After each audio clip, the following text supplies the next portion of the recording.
নমস্কার, আমি সৌরভ। তোমরা দেখছো সৌরভ ব্যাপারী ইউটিউব চ্যানেল। আজকের ভিডিওটি খুবই গুরুত্বপূর্ণ হতে চলেছে। আজকে আমরা আলোচনা করব ওবিসি কেসের ব্যাপারে, তাই ভিডিওটি মিস করবে না এবং স্কিপ করবে না। কিন্তু তার আগে একটি কথা বলবো, এই চ্যানেলে চাকরি সম্পর্কিত সব রকম নিত্য নতুন আপডেট দেওয়া হয়, তাই চ্যানেলটিকে সাবস্ক্রাইব করে পাশে থাকা বেল আইকনটি প্রেস করে দেবে।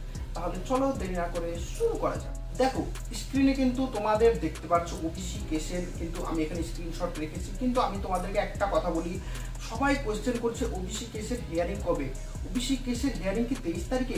দেখো, এটা একদম ভুল ইনফরমেশন। ওবিসি কেসের হিয়ারিং 24 তারিখ। এখানে দেখো ডেট তোমরা দেখতে পাচ্ছ।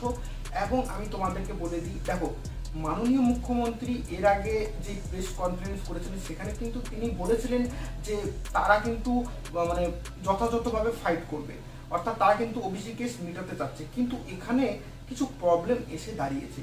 এই যে লিস্টটা তোমরা দেখতে পাচ্ছ, 319 নাম্বারে ওবিসিটা লিস্টেড হয়েছে। 319 নাম্বার মানে প্রচুর দেরিতে। আর তার সাথে কালকে আবার একটা কিন্তু আরেকটা বিচার আছে, সেটা হচ্ছে 26,000 শিক্ষকের কিন্তু কালকে সেটাও কিন্তু হিয়ারিং আছে। এবার সেটা নিয়ে যদি কালকে খুব টানা হাতড়া হয় তাহলে পরে কিন্তু ওবিসি কেসটা নাও উঠতে পারে। আর যদি তার ডেট পুজোর পরে দেওয়া হয় তাহলে ওবিসি কেসটা উঠে যেতে পারে।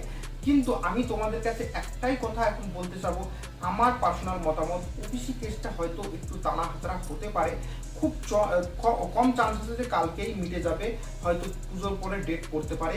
কিন্তু আমি তোমাদেরকে বলবো যে ওবিসি কেসটা এখন হোক, পুজোর পরে হোক, মিটে যাবে এবং ডিসেম্বরের দিকে তোমাদের পরীক্ষা নেওয়া হবে। তোমরা কিন্তু ডিসেম্বর মেনে চলো তোমাদের পরীক্ষার ডেট, ওকে? এবং আমি তোমাদেরকে সব থেকে বড় কথা বলছি যে ওবিসি কেসের খুঁটিনাটি আপডেট আমি তোমাদের সামনে তুলে ধরবো।